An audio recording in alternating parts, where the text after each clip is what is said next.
Barnaby Rudge by Charles Dickens. Chapter 25. Leaving the favoured and well-received and flattered of the world, him of the world most worldly, who never compromised himself by an ungentlemanly action, and never was guilty of a manly one, to lie smilingly asleep, for even sleep, working but little change in his dissembling face, became with him a piece of cold conventional hypocrisy. We follow in the steps of two slow travellers on foot, making towards Chigwell. Barnaby and his mother. Grip in their company, of course.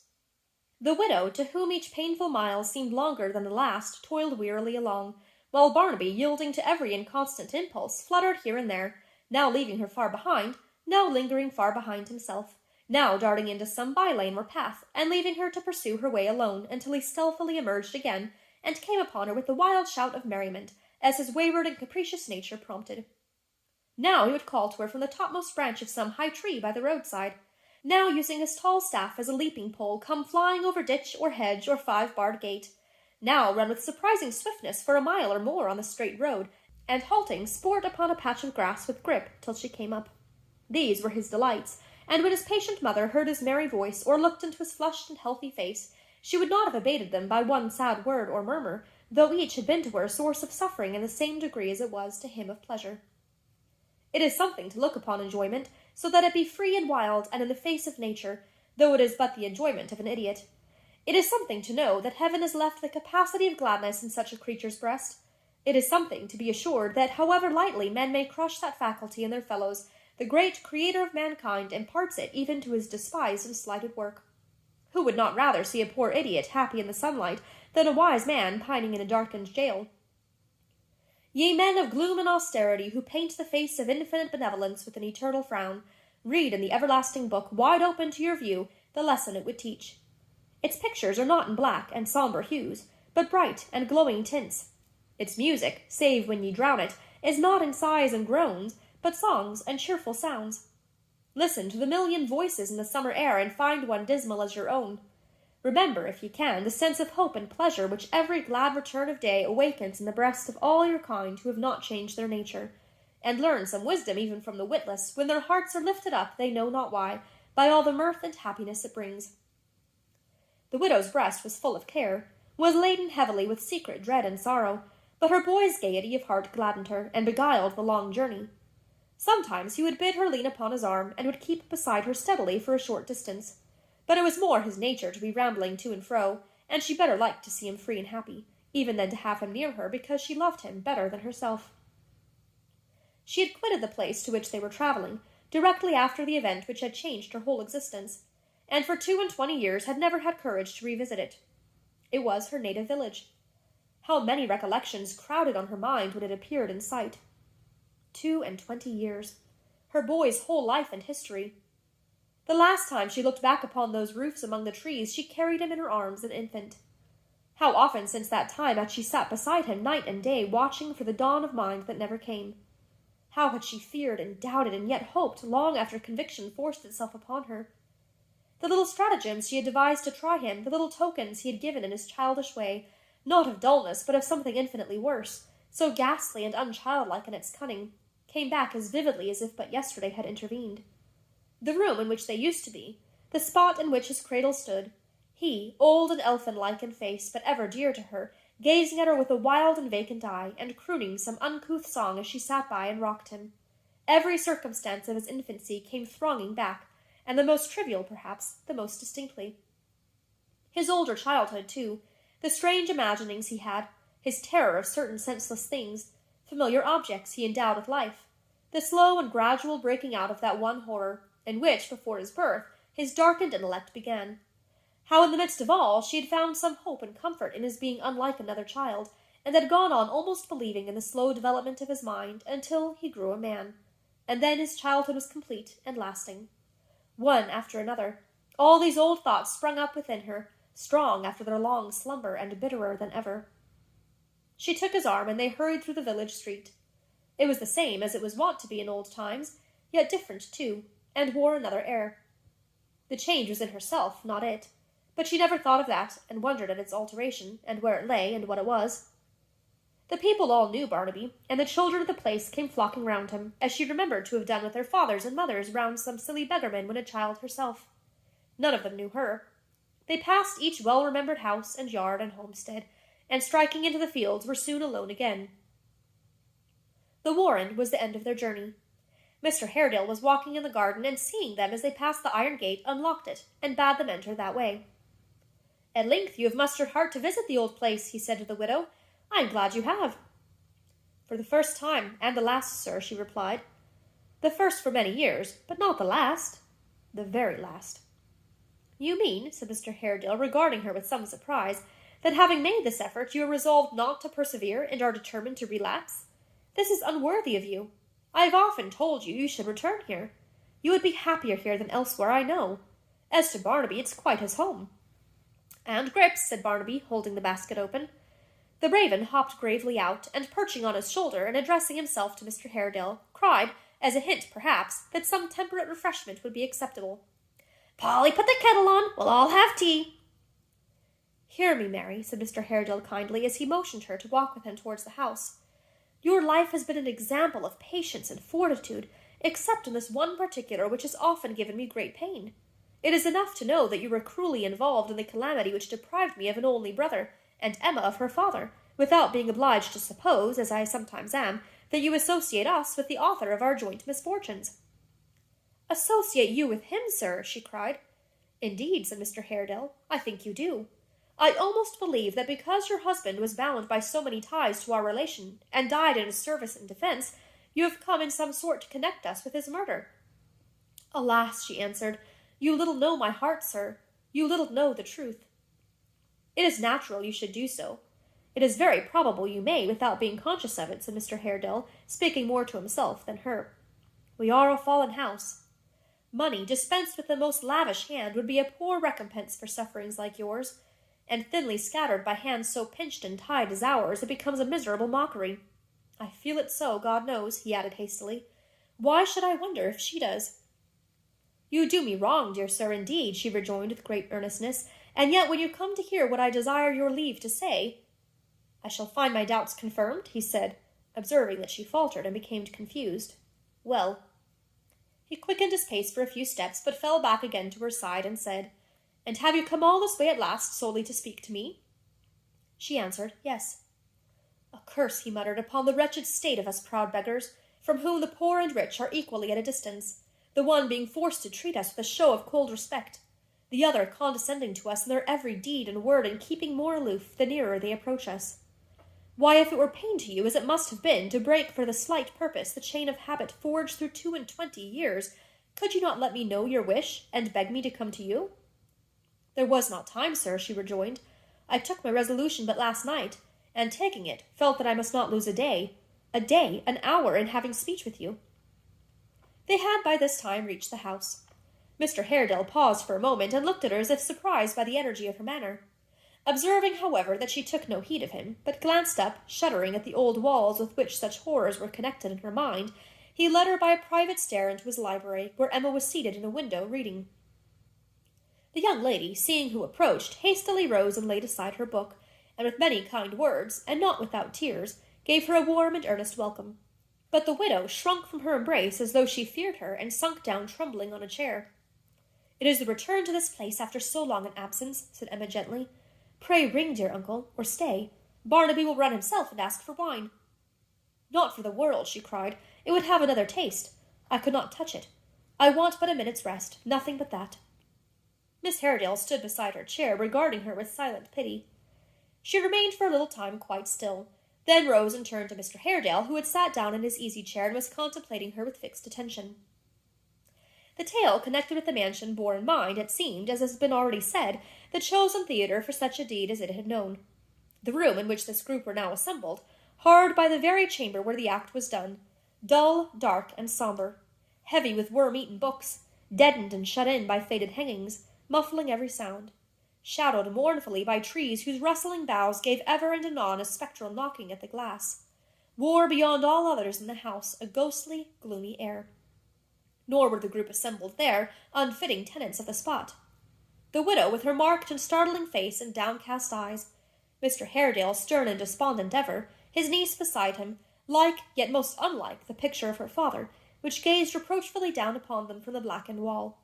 Barnaby, with his vacant look and restless eye, were all in keeping with the place, and actors in the legend. Nay, the very raven who had hopped upon the table, and with the air of some old necromancer appeared to be profoundly studying a great folio volume that lay open on a desk, was strictly in unison with the rest, and looked like the embodied spirit of evil biding his time of mischief. "I scarcely know," said the widow, breaking silence, "how to begin. You will think my mind disordered." "The whole tenor of your quiet and reproachless life since you were last here," returned Mr. Haredale mildly, "shall bear witness for you. Why do you fear to awaken such a suspicion? You do not speak to strangers. You have not to claim our interest or consideration for the first time. Be more yourself. Take heart. Any advice or assistance that I can give you, you know is yours of right, and freely yours." "What if I came, sir," she rejoined, "I who have but one other friend on earth, to reject your aid from this moment, and to say that henceforth I launch myself upon the world, alone and unassisted, to sink or swim as heaven may decree?" "You would have, if you came to me for such a purpose," said Mr. Haredale calmly, "some reason to assign for conduct so extraordinary, which, if one may entertain the possibility of anything so wild and strange, would have its weight, of course." "That, sir," she answered, "is the misery of my distress. I can give no reason whatever. My own bare word is all that I can offer. It is my duty, my imperative and bounden duty. If I did not discharge it, I should be a base and guilty wretch. Having said that, my lips are sealed, and I can say no more." As though she felt relieved at having said so much, and had nerved herself to the remainder of her task, she spoke from this time with a firmer voice and heightened courage. "Heaven is my witness, as my own heart is, and yours, dear young lady, will speak for me, I know, that I have lived, since that time we all have bitter reason to remember, in unchanging devotion and gratitude to this family. Heaven is my witness that go where I may, I shall preserve those feelings unimpaired, and it is my witness, too, that they alone impel me to the course I must take, and from which nothing now shall turn to me, as I hope, for mercy." "These are strange riddles," said Mr. Haredale. "In this world, sir," she replied, "they may perhaps never be explained. In another, the truth will be discovered in its own good time, and may that time," she added in a low voice, "be far distant." "Let me be sure," said Mr. Haredale, "that I understand you, for I am doubtful of my own senses. Do you mean that you are resolved voluntarily to deprive yourself of those means of support you have received from us so long? That you are determined to resign the annuity we settled on you 20 years ago? To leave house and home and goods, and begin life anew? And this for some secret reason or monstrous fancy which is incapable of explanation, which only now exists, and has been dormant all this time? In the name of God, under what delusion are you laboring?" "As I am deeply thankful," she made answer, "for the kindness of those, alive and dead, who have owned this house, and as I would not have its roof fall down and crush me, or its very walls drip blood, my name being spoken in their hearing, I never will again subsist upon their bounty, or let it help me to subsistence. You do not know," she added suddenly, "to what uses it may be applied, into what hands it may pass. I do, and I renounce it." "Surely," said Mr. Haredale, "its uses rest with you." "They did. They rest with me no longer. It may be, it is, devoted to purposes that mock the dead in their graves. It never can prosper with me. It will bring some other heavy judgment on the head of my dear son, whose innocence will suffer for his mother's guilt." "What words are these?" cried Mr. Haredale, regarding her with wonder. "Among what associates have you fallen? Into what guilt have you ever been betrayed?" "I am guilty, and yet innocent. Wrong, yet right. Good in intention, though constrained to shield and aid the bad. Ask me no more questions, sir, but believe that I am rather to be pitied than condemned. I must leave my house tomorrow, for while I stay there it is haunted. My future dwelling, if I am to live in peace, must be a secret. If my poor boy should ever stray this way, do not tempt him to disclose it, or have him watched when he returns, for if we are hunted, we must fly again. And now this load is off my mind, I beseech you, and you, dear Miss Haredale, too, to trust me if you can, and think of me kindly as you have been used to do. If I die, and cannot tell my secret even then, for that may come to pass, it will sit the lighter on my breast in that hour for this day's work, and on that day, and every day until it comes, I will pray for and thank you both, and trouble you no more." With that she would have left them, but they detained her, and with many soothing words and kind entreaties, besought her to consider what she did, and above all to repose more freely upon them, and say what weighed so sorely on her mind. Finding her deaf to their persuasions, Mr. Haredale suggested as a last resource that she should confide in Emma, of whom, as a young person, and one of her own sex, she might stand in less dread than of himself. From this proposal, however, she recoiled with the same indescribable repugnance she had manifested when they met. The utmost that could be wrung from her was a promise that she would receive Mr. Haredale at her own house next evening, and in the meantime reconsider her determination and their dissuasions, though any change on her part, as she told them, was quite hopeless. This condition made at last, they reluctantly suffered her to depart, since she would neither eat nor drink within the house, and she and Barnaby and Grip accordingly went out as they had come, by the private stair and garden gate, seeing and being seen of no one by the way. It was remarkable in the Raven that during the whole interview he had kept his eye on his book with exactly the air of a very sly human rascal, who, under the mask of pretending to read hard, was listening to everything. He still appeared to have the conversation very strongly in his mind, for although, when they were alone again, he issued orders for the instant preparation of innumerable kettles for purposes of tea, he was thoughtful, and rather seemed to do so from an abstract sense of duty than with any regard to making himself agreeable, or being what is commonly called good company. They were to return by the coach.